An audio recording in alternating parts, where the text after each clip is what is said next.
आपको हर समय फ्रेश गोल्डी मसाले। नमस्कार, उत्तर प्रदेश की खबरों के साथ मैं हूं मनोज मानस। खबरों का रुख करेंगे उससे पहले आपको दिखाएंगे इस वक्त की अहम सुर्खियां। यूपी सरकार का महिलाओं को बड़ा तोहफा, 60 साल से ऊपर की महिलाओं को मुफ्त बस यात्रा का फैसला। 250 इलेक्ट्रिक बसें खरीदने को मंजूरी। कैबिनेट की बैठक में 24 प्रस्ताव पास।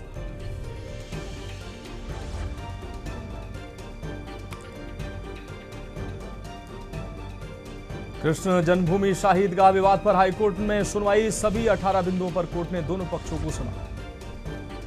महंगी चीनी के बाद अब प्याज ने रुलाया। रक्षाबंधन से पहले 30 से 50 रुपए प्रति किलो हुए प्याज के दाम। महंगाई की मार से आम जनता परेशान। नोएडा में असद ने की 14 साल के दोस्त आयुष की हत्या। बर्थडे पार्टी के बहाने बुलाया, फिर चाकू से गोद कर मारा। वजह का खुलासा नहीं। हमीरपुर में मौदहा डैम में अचानक बजा सायरन। 5 गेट से पानी निकलने पर हड़कंप मचा। अधिकारियों ने डैम पहुंचकर संभाले हालात।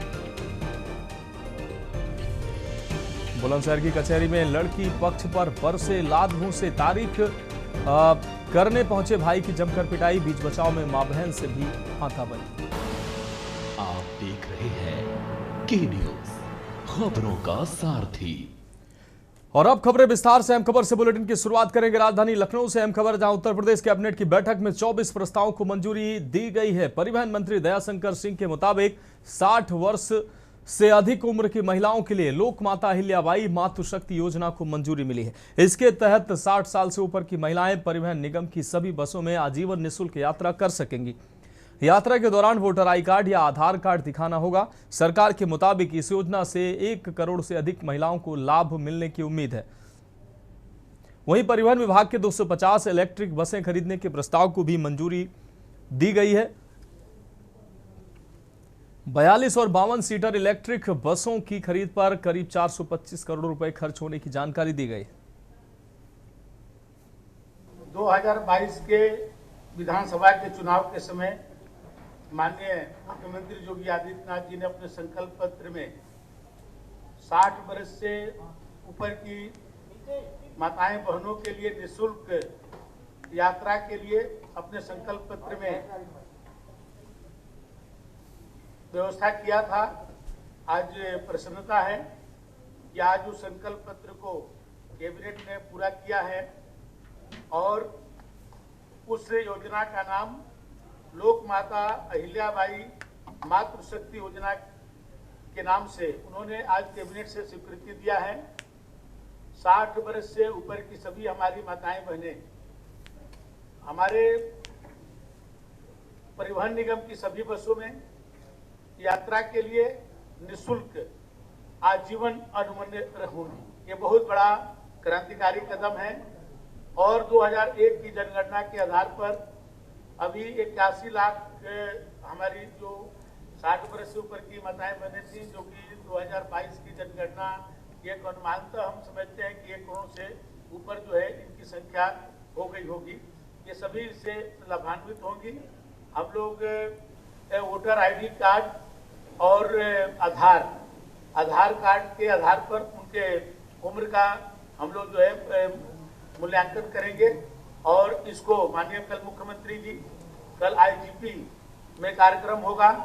उस आईजीपी के कार्यक्रम के माध्यम से उसका इस सेवा का प्रारंभ करेंगे और जिलों में हमारे जो प्रभारी मंत्री हैं उनके नेतृत्व में वहाँ पर हमारी माताएं बहनों को ये रक्षाबंधन का ये माननीय मुख्यमंत्री जी की तरफ से कैबिनेट के द्वारा जो ये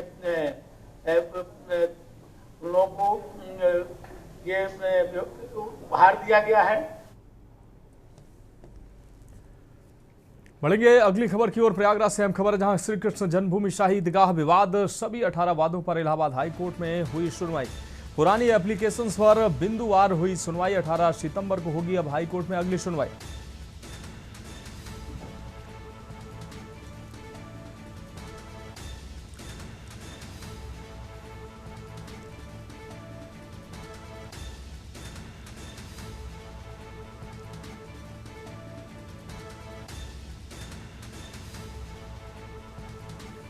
तो प्रयागराज से अहम खबर, श्री कृष्ण जन्मभूमि शाही ईदगाह का ये मामला। सभी 18 वादों पर इलाहाबाद हाईकोर्ट में हुई सुनवाई।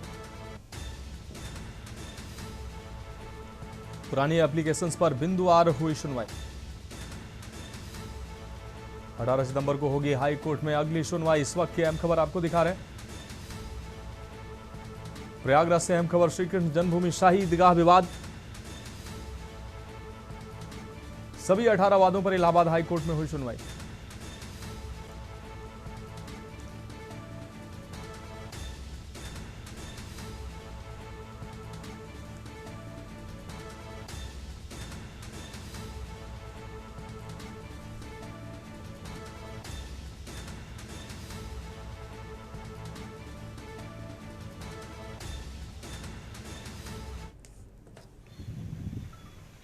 आज माननीय प्रयागराज हाईकोर्ट में श्री कृष्ण जन्मस्थान से शाही ईदगाह मस्जिद और मीना मस्जिद को हटाने वाले केस में सुनवाई हुई।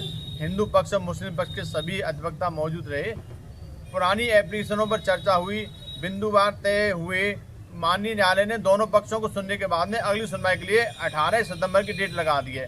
अब अगली सुनवाई जो शेष रह गई है वो 18 सितंबर को होगी। आज माननीय इलाहाबाद हाई कोर्ट में श्री कृष्ण जन्मभूमि के द्वारा जो केस चल रहा। अब बढ़ेंगे अगली खबर की ओर। बहराइच से अहम खबर है, नदी की तेज धारा में फंसा हाथियों का झुंड। कोड़ियाला, आपको बता दें, कोड़ियाला नदी में हाथियों को देख वन विभाग में हड़कंप मच गया। बैराज का फाटक बंद करवाकर हाथियों को निकलवाया। कतरनिया घाट के जंगलों से निकला था हाथियों का झुंड। सुजौली थाना क्षेत्र के कोड़ियाला नदी का यह पूरा मामला है। आप तस्वीरों में देख सकते हैं, बैराज का फाटक बंद करवाकर इन हाथियों को बाहर निकलवाया गया। कतरनिया घाट के जंगल से निकला था यह हाथियों का झुंड। तो बहराइच से अहम खबर, नदी की तेज धारा में फंसा हाथियों का झुंड। तस्वीरों में वीडियो जो सामने आया उसमें आप साफ तौर पर देख सकते हैं, कोड़ियाला नदी में हाथियों को देखकर वन विभाग में हड़कंप मच गया। बैराज का फाटक बंद करवाकर हाथियों को निकलवाया गया है।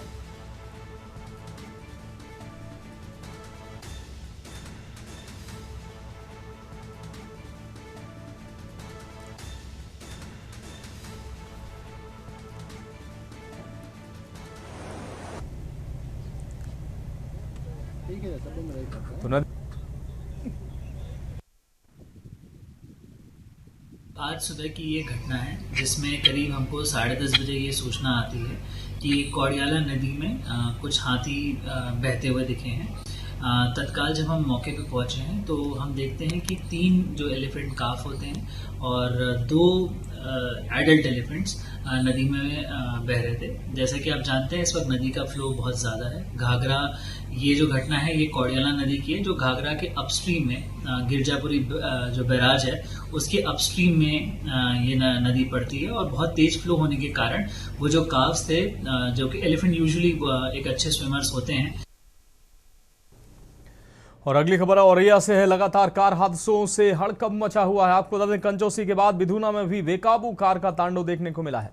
तेज रफ्तार कार बिजली के पोल से टकराई है। पोल से टकराकर मकान के सडर में जा घुसी कार।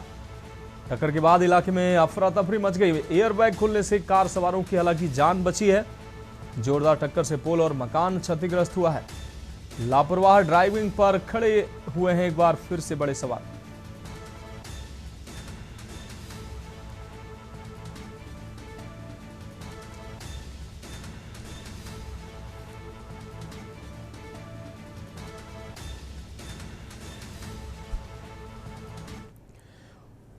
अब बढ़ेंगे अगली खबर की ओर। खबर आगरा से है, जहां खैरागढ़ कस्बे में सवर्ण समाज ने आर्थिक आरक्षण और यूजीसी बिल में संशोधन की मांग को लेकर प्रदर्शन किया है। प्रदर्शनकारी डाक बंगले से चलकर एसडीएम कार्यालय पहुंचे, जहां सवर्ण समाज के प्रतिनिधियों ने एसडीएम नरेंद्र गंगवार को राष्ट्रपति को संबोधित ज्ञापन सौंपा। ज्ञापन में आर्थिक आधार पर आरक्षण देने और यूजीसी बिल में संशोधन की मांग उठाई है। प्रदर्शन में बड़ी संख्या में लोगों की भागीदारी का दावा किया गया।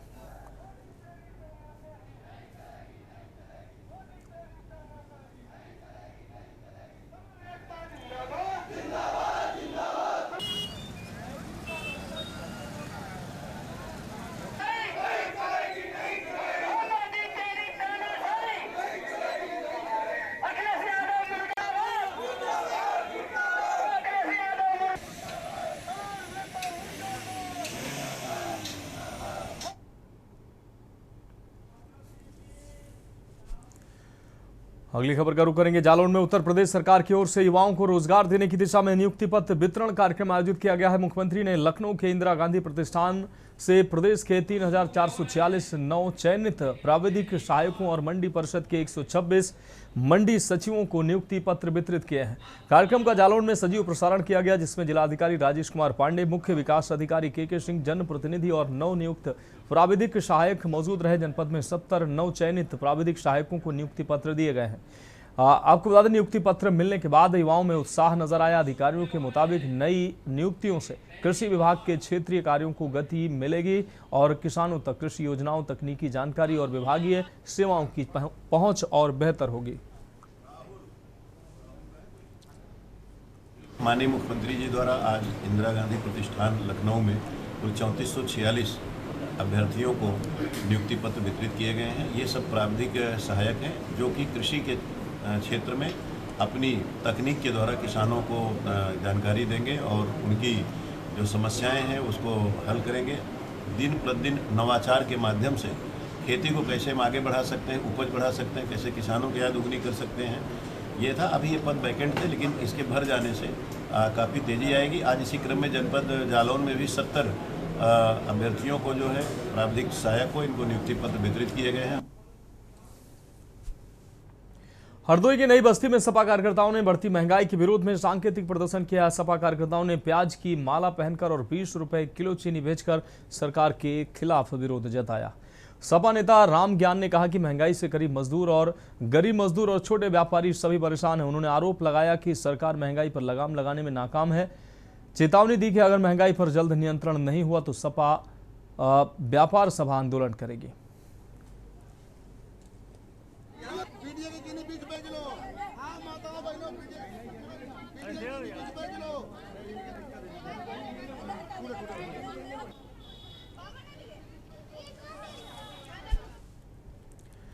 नोएडा के थाना सेक्टर 24 क्षेत्र के चौड़ा गांव में 14 वर्षीय आयुष शुक्ला की हत्या का मामला सामने आया है। आरोप है कि असद नाम के युवक ने जन्मदिन की पार्टी देने के बहाने आयुष को घर से बाहर बुलाया और चाकू से गोद कर उसकी हत्या कर दी।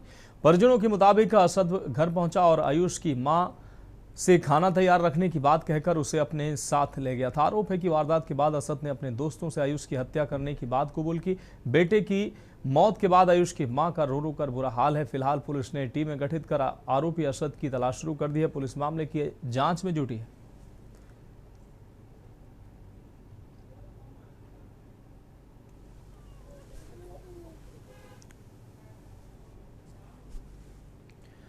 अगली खबर औरैया से है, जहां 26 माह जिले की पुलिस कप्तान रही आईपीएस चारू निगम ने सुल्तानपुर एसपी पद से स्थानांतरण के बाद सोशल मीडिया पर भावुक पोस्ट साझा किया है। उन्होंने पोस्ट में सुल्तानपुर में 197 दिनों तक जिम्मेदारी संभालने का जिक्र किया। चारू निगम ने लिखा, मातृत्व कोई कमजोरी नहीं बल्कि ताकत है। उनका ये पोस्ट सोशल मीडिया पर चर्चा का विषय बना हुआ है।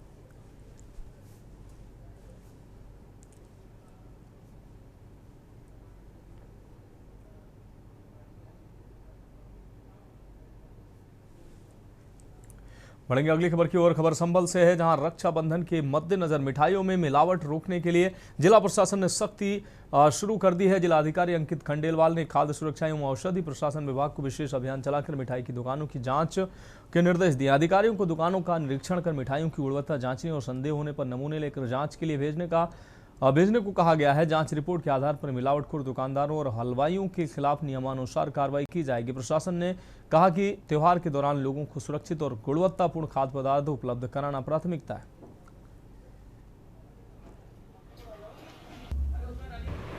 देखिए, रक्षाबंधन त्यौहार के दृष्टिगत खाद्य सुरक्षा विभाग की टीम को लगाया गया है, जो चूँकि बड़ी मात्रा में मिष्ठान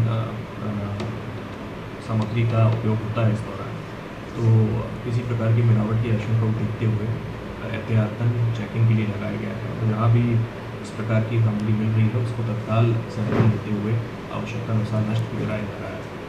इसके अलावा परिवहन निगम को भी निर्देशित किया गया है कि अपनी बसें के फेरे जो हैं उनको बढ़ाएं, जिससे किसी भी महिला यात्री को या अन्य यात्री को किसी प्रकार की कोई असुविधा ना हो। इसके अलावा बाजार में भीड़ भाड़ के दृष्टिगत मजिस्ट्रेट और पुलिस अधिकारियों को भी निर्देशित किया गया है इसमें गश्त लगाने के लिए, किस प्रकार की कोई अनटोवर्ड इंसिडेंट इसमें ना हो। फिलहाल खबरों में वक्त एक अहम ब्रेक का, जल्द हाजिर होंगे। सारथी ब्रेक के बाद उत्तर प्रदेश की खबरों में एक बार फिर से आपका स्वागत है। बढ़ेंगे अगली खबर मुरादाबाद से है, जहां मंडलायुक्त संगीता सिंह ने पत्रकारों से बातचीत करते हुए जन समस्याओं के समाधान को लेकर जानकारी दी। उन्होंने पीतल नगरी से जुड़ी विभिन्न समस्याओं के निस्तारण के लिए अलग अलग कमेटियां गठित करने का दावा किया। बताया कि कमेटियों के जरिए समस्याओं को चिन्हित कर उनका समयबद्ध समाधान करने का प्रयास किया जाएगा। जनता की शिकायतों को गंभीरता से लेते हुए संबंधित विभागों के माध्यम से उनका निस्तारण कराया जाएगा। उन्होंने कहा कि आम लोगों की समस्याओं का समाधान प्रशासन की प्राथमिकता है।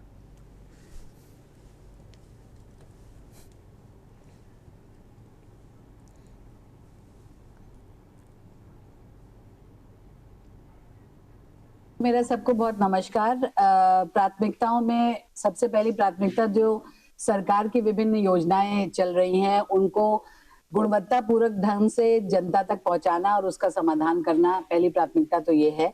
जो डिफरेंट डिपार्टमेंट्स हैं जैसे शिक्षा है, स्वास्थ्य है, कृषि है, आपके यहाँ MSME है, इंडस्ट्री है, उसमें गैप देखकर और ये देखना कि हम कितना आगे उसको बढ़ा सकते हैं। जैसे आपके यहाँ पीतल नगरी है, मुरादाबाद हमारी पीतल नगरी है, तो उसमें जो गैप्स हैं, जो उद्योगपति हैं, उद्योग छोटे लगे हुए हैं, उनमें क्या गैप्स हैं, उनको क्या दिक्कत है, उसको चिन्हांकित करके उनके रेजोल्यूशन हम किस तरह से कर सकते हैं।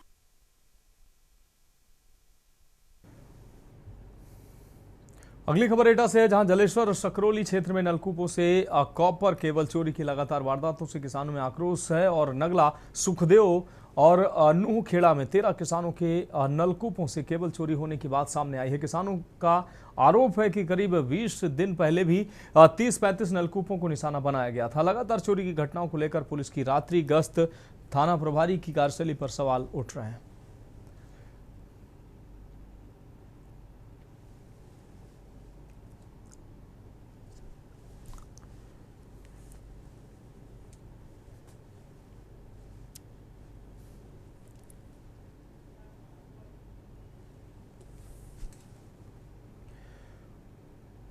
अगली खबर गाजीपुर से, जहां चीनी और प्याज की कीमतों को लेकर प्रशासन सतर्क नजर आ रहा है। डीएम अनुपम शुक्ला ने बताया कि जिले में 4700 कुंटल चीनी और 2800 कुंटल प्याज का स्टॉक उपलब्ध है। निर्धारित मूल्य से अधिक उगाही करने वालों के खिलाफ दंडात्मक कार्रवाई की जाएगी।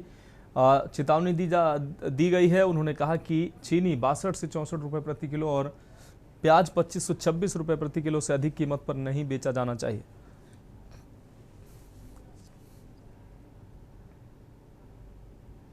चीनी और प्याज के दामों में बढ़ोतरी हुई है और इनके स्टॉक में कमी है। इस संबंध में हम बिल्कुल साफ कर देना चाहते हैं कि आज के समय लगभग 4700 क्विंटल हमारे पास चीनी की उपलब्धता है और जो रेट है वो लगभग 62 से 64 रुपए के रेट पे ये मिल रहा है। अगर इससे अधिक दाम पे कहीं पर भी बेचने की बात आती है सामने, तो आप ये नंबर नोट कर लें। ये हमारे अधिकारी का नंबर है 9838072270। हम फिर से रिपीट करेंगे 9838072270। इस पे आप शिकायत दर्ज करा सकते हैं। इस पे हम लोग कार्रवाई करेंगे, मुकदमा भी पंजीकृत कराएंगे। बढ़ेंगे अगली खबर की ओर। खबर कानपुर से, जहां कर्नलगंज थाने में साइबर अपराधों से निपटने के लिए नई साइबर हेल्प डेस्क शुरू की गई। हेल्प डेस्क के शुभारंभ पर डीसीपी सेंट्रल अतुल श्रीवास्तव और ADCP central doctor Archana Singh की मौजूदगी रही। डीसीपी ने बताया कि बढ़ते साइबर अपराधों को देखते हुए हेल्प डेस्क में आधुनिक संसाधन और तकनीकी सुविधाएं उपलब्ध कराई गई हैं। ऑनलाइन ठगी, फर्जी कॉल और सोशल मीडिया फ्रॉड की शिकायतों पर यहां तेजी से कार्रवाई की जाएगी। हेल्प डेस्क से साइबर पीड़ितों को तत्काल सहायता के साथ पुलिस और आम लोगों के बीच बेहतर समन्वय में मदद मिलेगी। साइबर ठगों पर वार कर्नलगंज में नई ढाल अब तैयार की जा रही है।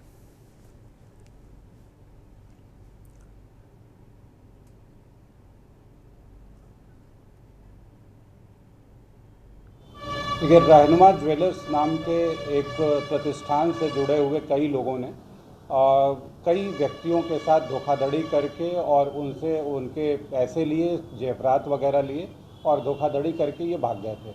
इस सूचना के आधार पर थाना बेकनगंज पर कई अभियोग पंजीकृत किए गए थे। उसी में इस प्रतिष्ठान के एक सहयोगी की आज गिरफ्तारी की गई है। ये लंबे समय से वांछित चल रहा था और इस पर 25,000 रुपये का रिवॉर्ड घोषित किया गया था। आज सफलतापूर्वक इसकी गिरफ्तारी की गई है। इसे विस्तृत पूछताछ की जा रही है। पूछताछ में जो आगे तथ्य प्रकाश में आते हैं उनके आधार पर अग्रिम कार्रवाई करी जाएगी। हमीरपुर के मौधा डैम में अचानक सायरन बजने से हड़कंप मच गया है। बताया गया कि डैम के 5 गेट से लाखों क्यूसेक पानी बहने को लेकर सायरन बजा, जिसका वीडियो सोशल मीडिया पर वायरल हो गया। सूचना मिलते ही जिम्मेदार अधिकारी डैम पहुंचे और स्थिति का जायजा लिया। कुछ महीने पहले ही डैम के गेटों की मरम्मत का काम हुआ था। अधिकारियों ने बताया कि मरम्मत कार्य में कोई खामी नहीं है। अचानक पानी का दबाव बढ़ने से गेटों से पानी निकला था। गेटों के ऊपर लोड बढ़कर 2 गेट सुरक्षित किए जा चुके हैं, जबकि बाकी 3 गेटों को भी सुरक्षित करने का काम जारी है। मौधा डैम थाना मुस्कुरा क्षेत्र में बिरमा नदी पर बना है।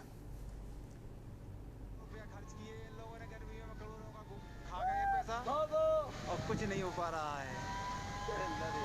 अब इसमें जो है बंद नहीं हो पा रहा है।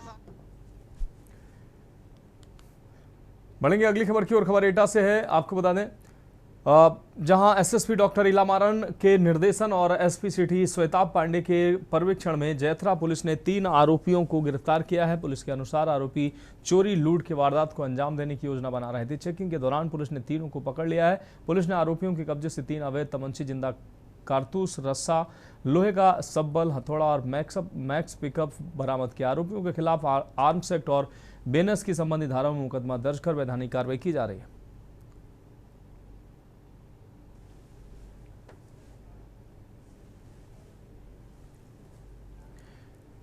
अगली खबर चंदौली से है, जहां बलुआ थाना क्षेत्र के मटियारा गांव में शादी के नाम पर 2.75 लाख रुपए की ठगी का मामला सामने आया है। हरियाणा के जींद निवासी रामनिवास ने एसपी आकाश पटेल से शिकायत कर न्याय की गुहार लगाई। पीड़ित का आरोप है कि शादी का झांसा देकर उसे नगद और ऑनलाइन माध्यम से रकम ली गई है। रामनिवास के मुताबिक सिंदूर की रस्म कराकर शादी का भरोसा दिलाया गया और विवाह अनुबंध पत्र बनवाने के बहाने उसे सकलडीह तहसील ले जाया गया। आरोप है कि रास्ते में उसे गाड़ी से उतारकर आरोपी फरार हो गए। पीड़ित ने तत्काल एसओ पर भी गाली देने और आपको बता दें एसओ पर गाली देकर थाने से भगाने का आरोप लगाया गया। एसपी ने मामले में मुकदमा दर्ज करने के निर्देश दिए। आरोपियों की गिरफ्तारी के लिए टीम गठित कर जांच शुरू कर दी गई।